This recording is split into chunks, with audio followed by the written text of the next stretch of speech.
Hello everyone, आज है 25 अक्टूबर और आज इस वीडियो में हम बात करेंगे ओएनजीसी के बारे में। 130 रुपए के आसपास ये शेयर ट्रेड कर रहा है। सरकारी कंपनी है, भारी भरकम डिविडेंड पे करने के लिए जानी जाती है ये कंपनी। और देखा जाए तो शेयर प्राइस में आपको बड़ा मूवमेंट मतलब शेयर प्राइस में लॉन्ग टर्म में कोई बहुत बड़ा जंप आपको देखने को नहीं मिलेगा, क्योंकि जाहिर सी बात है कंपनी में जो पैसा बनता है वो जनरली डिविडेंड और बोनसेस के थ्रू ही बनता है। वीडियो में उसके बारे में भी डिस्कस करेंगे कि खरीदारी करने के मौके बन भी रहे हैं कि नहीं और क्या करना चाहिए। वीडियो को शुरू करो उससे पहले अगर आपने अभी तक चैनल को सब्सक्राइब नहीं किया है तो प्लीज़ अभी इसे सब्सक्राइब कर लीजिए, क्योंकि आगे भी बहुत सारे वीडियोस हैं जो आपको काफ़ी ज़्यादा हेल्प करेंगे। तो 130 रुपए का शेयर है ओएनजीसी का, oil and natural gas corporation, और एक महीने में अगर आप देखो तो तकरीबन 6% का ग्रोथ जरूर है। 122 से तेजी बनी, 133 तक गया, टूट के वापस बिखरा, वापस तेजी बनी। लेकिन एक साल का अगर आप ग्राफ देखोगे तो फिर 19 से 20% की गिरावट भी है। एक अच्छी खासी रफ्तार थी। इससे पहले अगर आप देखो तो 134 रुपए से बहुत बड़ी तेजी पकड़ी थी इसने, और शेयर गया था कहां पर 185 से भी ऊपर, टूट के ये बिखर गया था, 120 के करीब पहुंचा, फिर तेजी बनी, फिर टूटा, फिर तेजी बन रही है। देखो ओएनजीसी को लेकर मेरा पर्सनल ओपिनियन यही कहता है कि 130 के नीचे अगर शेयर है तो खरीदारी के मौके बनेंगे। लेकिन आप ये अज्यूम करके बैठ जाओ यहां पर कि शेयर एक साल में 200 तक चला जाएगा, तो वो नहीं होने वाला है, या फिर बहुत रेयर केस में होगा ये। क्योंकि जनरली यही होगा कि जैसे ही कंपनी क्वार्टर में अच्छा पैसा बनाएगी, मतलब कमाएगी, अच्छा रेवेन्यू कमाएगी, अच्छा प्रॉफिट कमाएगी, सरकार यहां पर मेन प्रमोटर है, सरकार बोलेगी कि भैया चलो एक बहुत बड़ा पैसा जो है वो डिविडेंड के थ्रू दो। और जाहिर सी बात है इन सबको पैसा मिलेगा, लेकिन ज्यादातर क्वांटिटी सरकार के पास ही है, ज्यादातर शेयर सरकार के पास ही है, तो एक बड़ा पैसा जो है वो सरकार की तिजोरी में ही जाता है। और यही वजह होती है सरकारी कंपनियों में, उन कंपनियों में जो बड़ा डिविडेंड पे करती है उसमें शेयर प्राइस में तेजी देखने को नहीं मिलती, क्योंकि बिजनेस में री इन्वेस्टमेंट देखने को नहीं मिलता है। ओएनजीसी में अगर आप देखोगे तो लार्ज कैप शेयर है, 1,65,000 करोड़ के से भी ज्यादा का इसका मार्केट कैप है। वॉल्यूम 1 करोड़ से भी ज्यादा के देखने को मिल रहे हैं, बड़ी क्वांटिटी में शेयर ट्रेड हो रहे हैं। इतना ही नहीं, अगर हम बात करें तो भैया पैसा जैसे कि मैंने कहा कि कमा तो रही है, अच्छा कमा रही है पैसा। प्रॉफिट अगर आप देखो तो 12,000 करोड़ के आसपास का मुनाफा जून में कमाया था, और रेवेन्यू था 1,80,000 करोड़ से भी ज्यादा का। और जाहिर सी बात है जब इतना बड़ा पैसा आप सोचोगे कि अच्छा फिर तो शेयर में तेजी क्यों नहीं आ रही है, क्योंकि इससे पहले के क्वार्टर में भी 10,500 करोड़ का इनका प्रॉफिट था। तो वजह यही है कि एक बड़ा पैसा डिविडेंड के जरिए कंपनी से निकाल लिया जाता है। यहां पर देखो तो प्रमोटर के पास 58.89% की होल्डिंग है, 9.97 एफआईएल्स, 7.13% की होल्डिंग है mutual fund, 10.41 insurance company.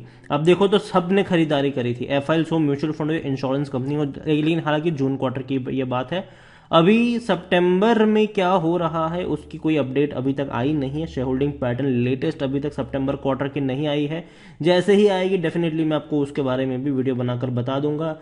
Highest public share holder में एलआईसी 9.64% की होल्डिंग के साथ है, और प्रमोटर का एक भी शेयर गिरवी नहीं है। ओएनजीसी के बारे में अगर हम देखें तो ओएनजीसी में यहां पर 100% लोग according to Moneycontrol user कह रहे कि खरीदारी करो। इतना ही नहीं, अगर आप कंपनी के डिविडेंड के बारे में देखोगे तो जैसे कि मैंने कहा कि कंपनी बहुत बड़ा डिविडेंड पे करती है। इस साल 2 बार पे किया है, 1 रुपये 75 पैसे, फिर 3 रुपये 25 पैसे। अभी अगले महीने दोबारा भी डिविडेंड अनाउंस हो सकता है, क्योंकि इससे पहले पिछले साल 3 बार इसने डिविडेंड पे किया था। फरवरी में किया था, सितंबर में किया था, और नवंबर में भी किया था। और जो ज्यादा पैसा डिविडेंड अनाउंस हुआ था वो नवंबर में हुआ था।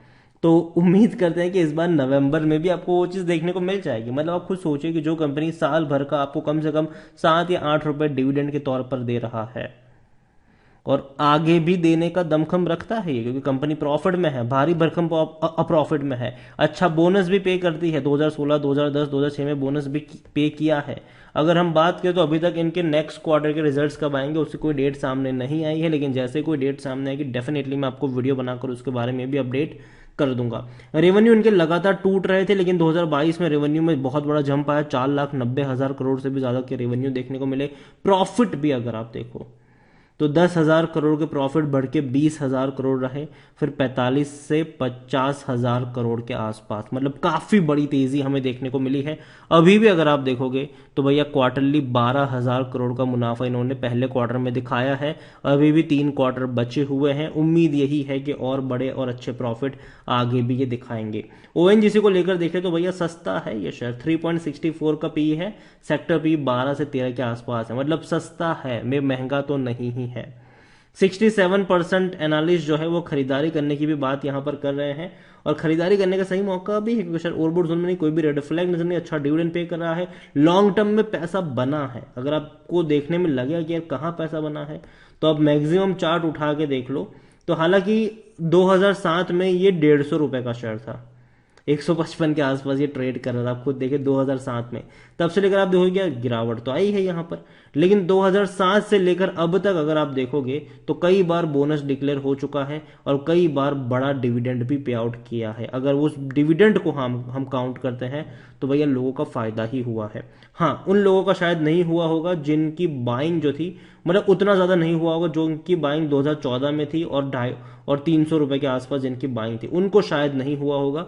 लेकिन उसके बाद के जो लोग हैं जिनकी बाइंग चाहे 2018 में हो, 2017 में हो, उन सबका तो भैया फायदा ही। और जिनकी कोविड के वक्त खरीदारी थी 100 रुपए से भी नीचे की, उनको तो काफी बेहतर डेफिनेटली यहां पर पैसा बना है, डिविडेंड के थ्रू बना है, तो उस चीज को याद रखिए यहां पर। ओएनजीसी को लेकर अगर हम देखेंगे तो भाई साहब करंट प्राइस भी कम है इंस्ट्रिक वैल्यू से, और होल्डिंग के बारे में हम ऑलरेडी काफी डिस्कस कर ही चुके हैं कि ज्यादातर जो होल्डिंग यहां पर अगर हम देखते हैं तो प्रमोटर के पास है, म्यूचुअल फंड के पास है, डोमेस्टिक के पास है, और तो और एफआईएल्स के पास भी है। रिटेल के पास बहुत कम होल्डिंग बची है। अगर हम बात करेंगे रिटेल की तो 2.38% की होल्डिंग रिटेल के पास देखने को मिल रही है, काफी कम है क्योंकि अदर पार्टी के पास 10.93% की होल्डिंग है। तो देखो रिटेल वालों के पास डेफिनेटली होल्डिंग यहां पर कम जरूर है। और एक चीज आप यहां पर याद रखिए कि रिटेल इन्वेस्टर काफी कम क्वांटिटी में यहां पर खरीदारी करे हुए हैं, और लॉन्ग टर्म में शायद हो सकता है कि आने वाले दौर में भी काफी कम नजर आए, लेकिन धीरे धीरे मुझे लगता है कि डेफिनेटली यहां पर रिटेल इंटरेक्शन भी आपको देखने को मिलेगा।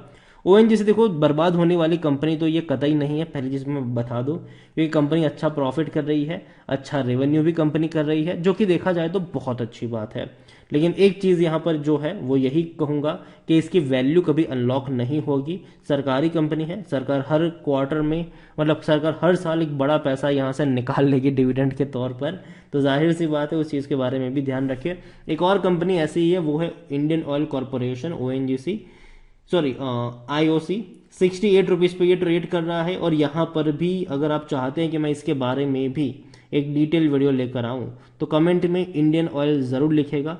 जितनी ज्यादा कमेंट आएगी उतना ही जल्दी इंडियन ऑयल के ऊपर भी वीडियो आ जाएगा, क्योंकि ये काफी अट्रैक्टिव प्राइस पे ट्रेड तो कर ही रहा है।